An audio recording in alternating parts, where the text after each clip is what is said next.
almost 10 years, but it became almost 11. But we were pretty close.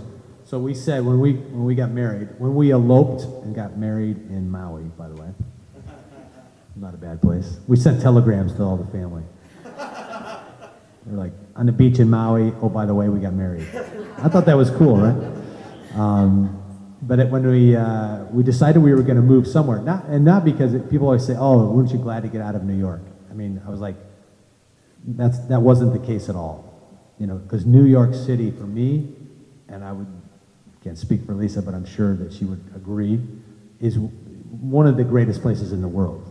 I will never not have a foothold, a home, or, you know, roots in New York City, because I think, especially from a chef like myself, it happens in New York City. Believe me, it happens in New York. That's where things incubate. That's where things start to fester. Now it's different in the respect of growing and things like that, but New York City is dynamic. So we didn't want to move from New York because we wanted to get away from that. I just thought it was more selfishly for me. I wanted to live somewhere else. So we started looking in different places. We thought maybe Colorado, maybe Montana was great, but then I thought, like, how the hell am I going to get out of Montana to go anywhere? You know, that didn't work. And of course, we had both spent quite a bit of time in the wine country because we were in the food and wine business for so long, and had good friends, and you know, and that's, you know, we started looking everywhere. You know, town of Sonoma, Napa, St. Helena. But it was that one morning when we went to Downtown Bakery with the Sterlings and went on a hike somewhere, I forget where it was, and I was like, this is where we need to be. This is it. I'm kind of a spur of the moment kind of guy like that anyways. Lisa wants to analyze it. I'm like, no, we're going to live in Healdsburg. Let's find a place in Healdsburg. And we were lucky. We found a great spot that's, you know, 7 minutes outside of town, but it feels like you're in the middle of nowhere. We have Pinot vineyards, so my dream was realized, or is being realized. I always wanted to grow grapes and make wine. You know, I didn't want to, you know, I never had interest in putting a label on something. I wanted to grow grapes, make wine, which anybody that's grown Pinot will attest to the fact that not as easy as you think it is, right? But we've been very fortunate, and I'm a partner with Clay Moritzen, and you know, Clay is, to me, one of the most dynamic young winemakers from 3 generations of Sonoma County grape growing, yeah, which doesn't hurt, by the way. So you know, that's always been great, and it's our 7th vintage of Charlie Clay Pinot. So to me, that's a big deal, and it's pretty good. If Tom Rocchioli says your wine's pretty good, it's pretty good, you know, because he's not one to like hold back, you know.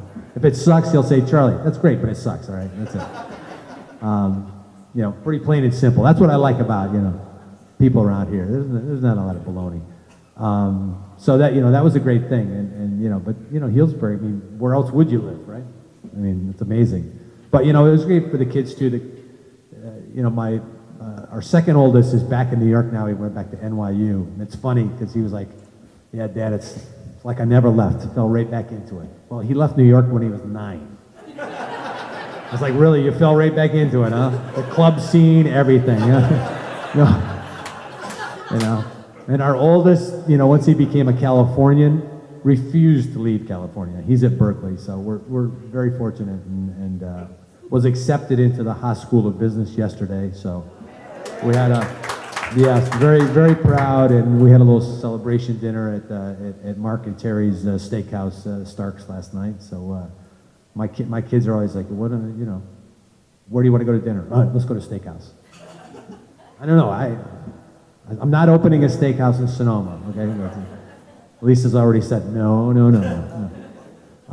So, you know, it's a great place. But, you know, I think, you know, for a kid to grow up too, I mean, how great is it to be here, you know? And our kids have been well-traveled. They've been in Europe, and they've been all over the place. But just like me, it's always nice to come back to Healdsburg. You know, there's just something about being back here. And we're 10 years here, so we're like burgers now.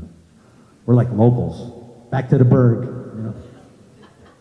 That's great. Well, you've named names, so I'm going to let you off the hook. And you've been generous with your time. And so I don't know if you would mind taking a few questions from other people, and I'll let you just manage that yourself, because I think you're pretty capable. But thank you for doing this. Here you go. Sure. Yeah, any questions? You can ask me anything. I'm not going to say I'm going to answer everything, but yes. Is there anything not being grown or produced in Sonoma County that you would like to see produced on farms and ranches here for your kitchen? Well, one conversation that happened just recently, we were talking about, the next step, and it's certainly happening already.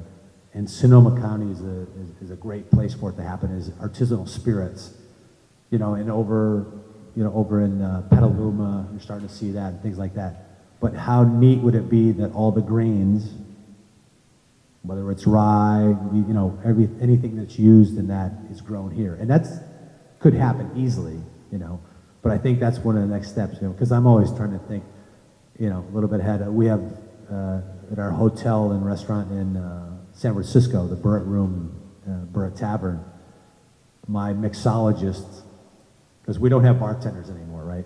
They're all mixologists, right? They even make their own ice, But hey, which is cool, which is great, But now they want to distill spirits behind the bar. But that's how, that sounds ridiculous, but that's how we should think. Think out of the box. Think about how to do that. But I just thought, here's this, field of rye growing that eventually is going to become a spirit. Made here, grown here in Sonoma County. I mean, how cool is that? So, yeah. So start growing that stuff, Let's get that rye in the ground. Let's go. Grows fast, by the way, too. Yeah. Any other questions, or? Yes? How do you choose your chefs, and do a lot of your cooks become chefs in restaurants? Yeah. How do we choose our chefs? We're pretty organic. And then it's not just chefs. Anybody that starts with and becomes one of our family members in our restaurants, we try to grow within. Just like the farms, we're trying to grow talent, and we're really successful at that. We really do a good job. And that's not to say that we don't, have times where we bring other people into our family, but I think we're probably one of the most progressive groups that's been able to take, young people, young talent, and this is a young person's game. The restaurant business, to me, it's all about youth. It's all about making people understand that, this is not a trade anymore. I think for a long, long time, people looked at the restaurant business, whether it's the front of the house or kitchen, as a trade.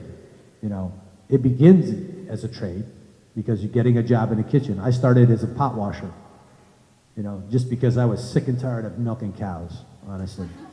But I started working in the kitchen, and the same, the old story. One day the prep guy didn't show up. I became the prep cook, peeling onions, potatoes, you name it. I became the brunch guy because nobody wants to work brunch, right? So the young kid that's 16, he gets to work brunch. He gets to come in at 5 o'clock and put the big roast in the oven. So the real chefs can sleep in a little bit. But I think growing it now, like for people, the youth and the people we bring in that can see the possibilities, that can see where they can go to. That's the greatest thing for me. I sit on the board of trustees at the CIA, and the youth that's coming into this business and into this profession is just amazing, and at all levels, kitchen, front of the house, wine studies. But mark my words, 10 years from now, food, restaurants, everything that we experience now will be better, because the youth that's coming up in this next generation is gonna be there. These are smart young people that they get it already, and it's nothing makes me prouder than to have some of our people grow and become chefs in our group at one of our restaurants, and then be chefs in their own right. A good example of that is Brian Voltaggio. I don't know if you know Brian. He's like one of those famous TV guys, top chef guys. He's got 4 restaurants now. He was with us for 10 years. Nothing makes me more proud than to see someone grow and become, not only a great chef in their own right, but a successful business person and chef, entrepreneur, or whatever they call it these days. But so for me, that's really about what we do. Yes. Years ago, there was a buzz about inoculating, if the left vote, where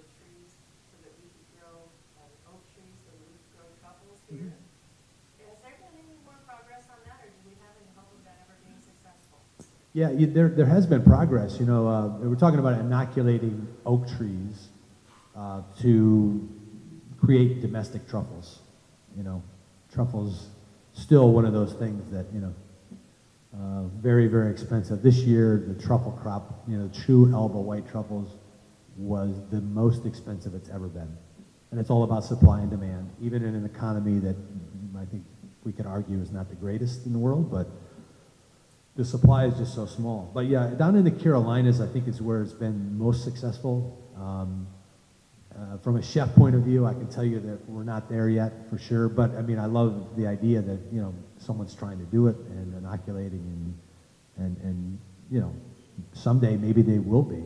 A little bit in Washington State more. There's been a couple of things in California that I know of. I mean, there may be more that I don't know of. A couple of experiments where they haven't really produced anything of substance yet. But that's a good thing. I'd love to have truffles plentiful enough so that we could use a lot more of them.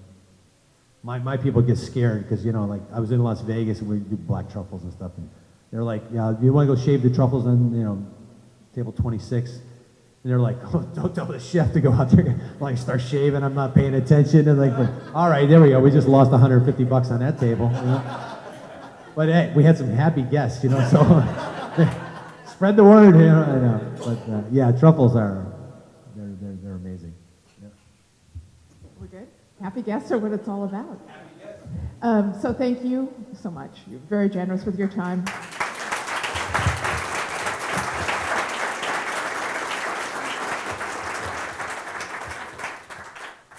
Drink some wine, huh? Yeah, let's go drink wine. Look at all these empty glasses, not good.